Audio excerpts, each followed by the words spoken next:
Welcome to another episode of the When to Pick series. Today's episode is on a jungler who's clingy and will never let you get away, Jungle Nautilus.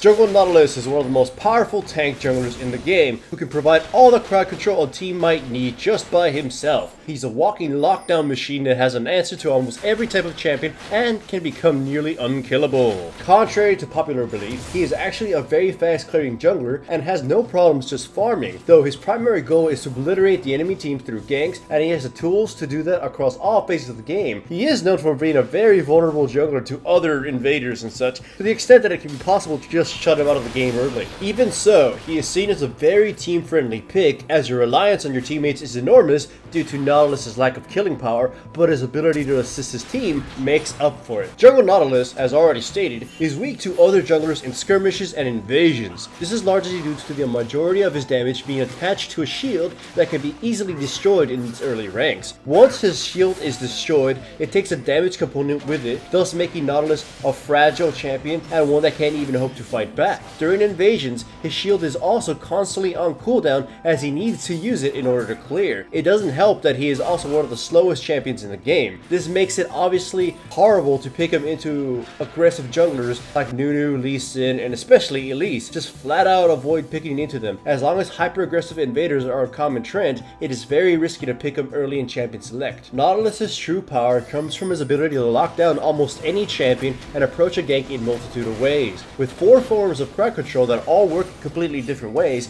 he can perform CC combos that can nullify some targets upwards to 6 seconds, which is usually enough time for any teammate to kill the target. Him being a pure tank jungler is also a tremendous bonus for him, as he normally wouldn't secure kills on his own, so he's capable of surviving simply on assist gold. His easy and cheap itemization, purely supportive nature, naturally powerful abilities, and his fast clearing will allow him to recover even if he had some problems in the early phases. He can only be truly shut down if his teammates have never bothered to help him. Considering the truckloads of crowd control he brings to a team, he's an amazing choice in a full engaged team composition, especially those that rely on singling out a target and bursting them down. He is also an amazing pick in protecting compositions, as his bodyguard status is well known and well earned. This is amplified by the fact that his most often purchased items are aura items that suit a bodyguard role perfectly. He works well in defending even mobility lacking ranged carries like Varus and Kog'Maw. He is an absolute raid boss against pure melee teams, as it is pretty easy to lock them down because they're so close to him. While rare, he's an absolute counter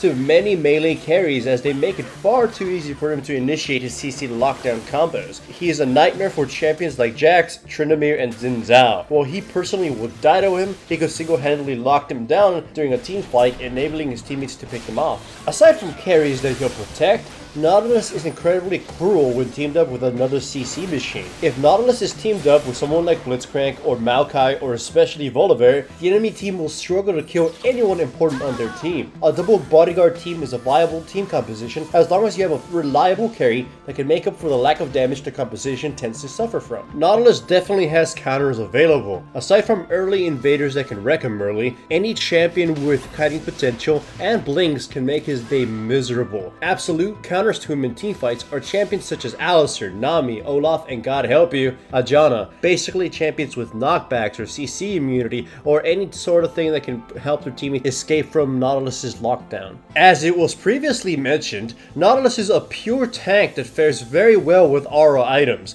Locket of the Iron Solari, Randu and Zoman, and Frozen Heart are amongst his best items. Boots of Mobility is often purchased to make up for his abysmal movement speed during the early phases of the game and could be seen as a must-have purchase. As far as offensive items go, he's very limited in that aspect. Now let's go over some of the things we learned. Nautilus is a pure tank that can single-handedly lock down teams by himself. He is very vulnerable to invaders, but can recover easily with the help from teammates. His vulnerability, though, makes him a risky first pick, and it is better to pick him later in champion select. He is weak versus kiting compositions and champions with blinks that can avoid most of his crowd control. His ganking is powerful through all phases of the game, but is reliant on his teammates for damage. He can approach a target in multiple ways and can perform different combos with his crowd control. He is very powerful in protect compositions and teamfight compositions. He is one of the most powerful bodyguards in the game.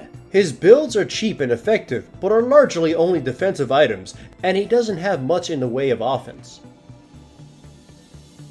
As a personal recommendation, his ability to absolutely lock down a target with different combos is exhilarating. He's a champion that can punish terrible mistakes and shut down entire teams, and is worthwhile to check out if you enjoy playing tanks.